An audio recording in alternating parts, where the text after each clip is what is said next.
আমার কাছে এরকমভাবে যেটা মনে হয় যে এখন এই ফিলিস্তিন অথবা ইন্ডিয়াতে হিন্দুরা আমাদেরকে মারতেছে, ইহুদিরা আমাদেরকে মারতেছে। এখন এই দেশের হিন্দুদেরকে আমরা মারা শুরু করে দিলাম, এটা মাসালাগতভাবে সুযোগ পাওয়া যাবে না, অর্থাৎ ইসলামী ল এবং আইন অনুযায়ী এটা সুযোগ পাওয়া যাবে না। কিন্তু আমাদের মুরব্বীরা ভালো বলতে পারবেন, আমরা শুনছি ইন্ডিয়াতে যখন এক সময় মানে মুসলমান মারা শুরু হয়ে গেছে, তখন আমাদের দেশে জানে কি হয়েছিল?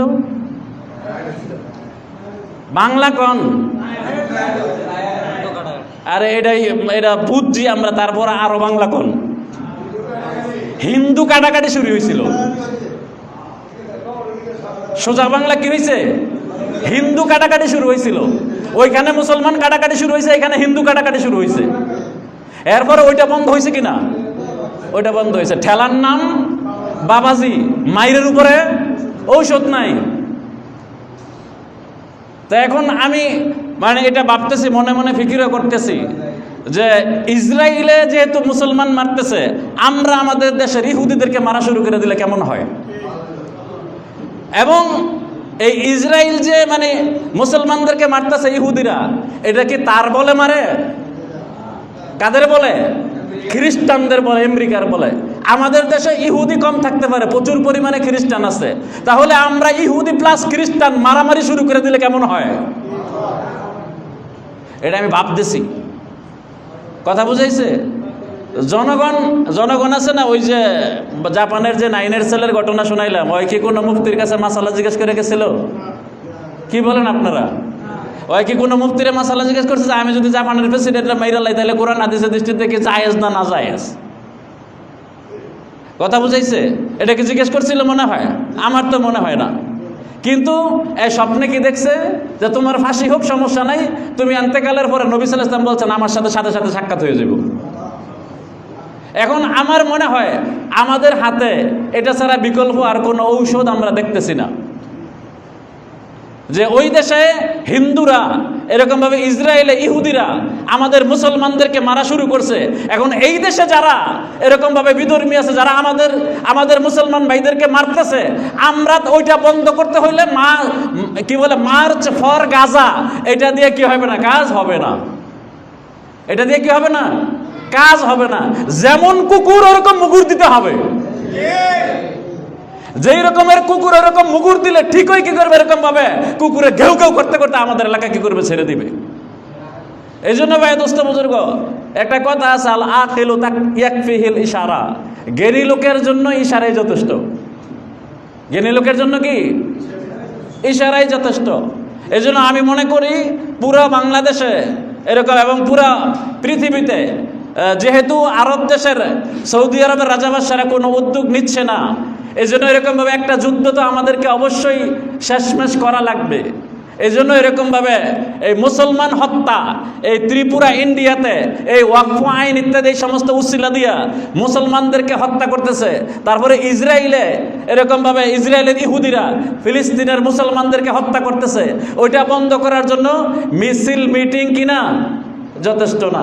এটা বহু প্রমাণিত হয়ে গেছে যে এখন এরকমভাবে আপনার ওই যে ট্রাম্পকে জুতা মারা, তারপরে এরকমভাবে ওই নেতানিয়াহুকে জুতা মারা, এটা বহু আগেও হয়েছে। ওদের যদি লজ্জা এবং শরম থাকতো তাহলে আপনার বহু আগে এটা কি হয়ে যেত? বন্ধ হয়ে যেত। যে মানুষ যেহেতু আমাদেরকে এত অপমান করতেছে, তাহলে যেই কারণে অপমান করে এটা ছেড়ে দেয়। এটা করবে না। ওদের কথা হচ্ছে লজ্জার জায়গায় তো আমরা কাপড়ই পরছি। যেটা শরমের ব্যাপার ছিল ওইখানে আমাদের কাপড় পরা আছে, এরপরে জুতা মারলে ওগুলা কি হবে না? কাজ হবে না। এজন্য যেটা আমাদের করণীয় করা দরকার সেটা আমাদের করা দরকার। এজন্য আমরা বিশ্বযুদ্ধ কিন্তু একটা মুসলমানদের করা লাগবে, এবং এই তৃতীয় বিশ্বযুদ্ধটা কিন্তু মুসলমানদের সাথে কি হবে? টোটাল বিধর্মীদের হবে। এজন্য আপনারা অবশ্যই প্রস্তুতি নেন, সকলে মার্শাল আর্ট শিখেন, আর এরকমভাবে যাতে করে আমরা যুদ্ধের একটা ডাক দিতে পারি ওইভাবে সকলে প্রিপারেশন নিতে থাকেন। এটা আমি আরও আগেও বলছি, এখনও বললাম। কথা বুঝাইছে? এজন্য এরকমভাবে আমি যেটা মনে করি, বাংলাদেশে প্রায় 20 কোটি মানুষ আছে। বিধর্মী মিলে ধরেন যে 5 কোটি বাদ দেন, যদি 14-15 কোটি মুসলমান থাকে, 14 কোটি যদি মুসলমান ধরি আমরা, এরপরে অর্ধেক যদি নারী ধরি তাহলে 7 কোটি থাকে পুরুষ। এই পুরুষেরও ছাটাই বাটাই কইরা যদি আমরা এরকমভাবে এই 7 কোটির সিংহভাগ বাদ দেই, 4 কোটি বাদ দিলাম শিশু বাচ্চা টাচ্চা মিলাইয়া, তাহলে আমরা 3 কোটি থাকি। কত থাকি? 3 কোটি। এই 3 কোটির 2 কোটি রিজার্ভ হিসাবে বাদ দেন, তাহলে থাকি 1 কোটি। এই 1 কোটি মুসলমান দিয়া কিসের ইন্ডিয়া, কিসের ফিলিস্তিন, পুরা পৃথিবী জয় করা সম্ভব। 1 কোটি মানুষ দিয়া, 1 কোটি সৈনিক দিয়া পুরা পৃথিবী জয় করা কি সম্ভব? এই যে সরকার পতন হয়েছে, রাস্তায় 1 কোটি মানুষ নামছে না, লাখ দশেক। আপনি অ্যাকুরেট হিসাব করলে আরো কম। আমরা একটা হিসাব বলছিলাম মনে আপনাদেরকে, আমাদের বিশ্ব ইজতেমাতে পত্র পত্রিকাতে প্রচার হয় যে 60 লাখ 50 লাখ লোক হয়েছে। আমি যারা বিশ্ব ইজতেমা পরিচালনা করে ওদেরকে জিজ্ঞাসা করছি, বিশ্ব ইজতেমায় আপনাদের আইডিয়া অনুযায়ী কি পরিমাণে লোক হয়? তারা বলছে আমাদের বিশ্ব ইজতেমার মাঠে 4 লক্ষ লোক শুইতে পারে। কয় লক্ষ লোক শুইতে পারে? 4 লক্ষ লোক শুইতে পারে। এখন বিশ্ব ইজতেমায় যারা যায় অর্ধেক রাত্রে দাঁড়ায় থাকে আর বাকি অর্ধেক ঘুমায় না? সবাই ঘুমায়? সবাই শোয়, সবাই ঘুমায়। তার মানে বিশ্ব ইজতেমার মাঠে 4 লক্ষ লোক শুয়ে থাকে, বসে থাকে। এখন সাইডে বাইডে আরো লোক রাস্তাঘাটে থাকে, আপনি বাড়ান, কিন্তু তাই বলে কি 4 লক্ষের জায়গায় 50 লাখ হইব? এই জন্য ওই যে চোখের হিসাবটা এমন। এই জন্য আপনি অ্যাকুরেট হিসাব যদি ধরেন, সরকার পতনে আমার মনে হয় রাস্তায় 1 লক্ষ লোকের বেশি পাওয়া যাবে না অ্যাকুরেট হিসাব করলে। 1 লক্ষ লোক বহুত মানুষকে আপনি গিজে গিজে দাঁড়ায় থাকে, একটু ফাঁকা ফাঁকে দাঁড়ায় না? 1 লক্ষ লোক দাঁড়াইলে রাস্তা, অনেক রাস্তা বেরো যাব।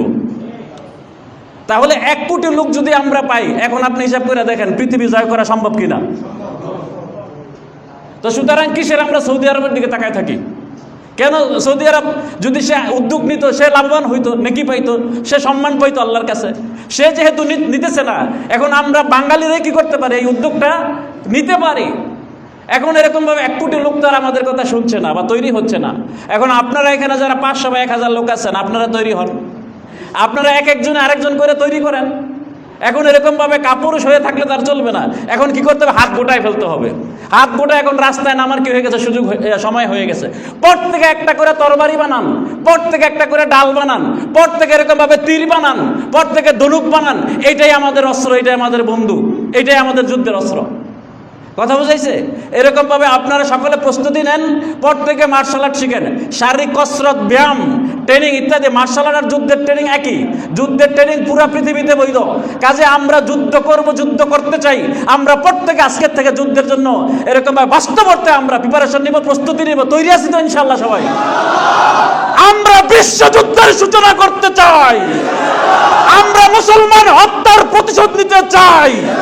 আমরা ভারতকে সাইজ করব, আমরা পুরো পৃথিবীর ইহুদি খ্রিস্টানদেরকে সাইজ করব ইনশাআল্লাহ।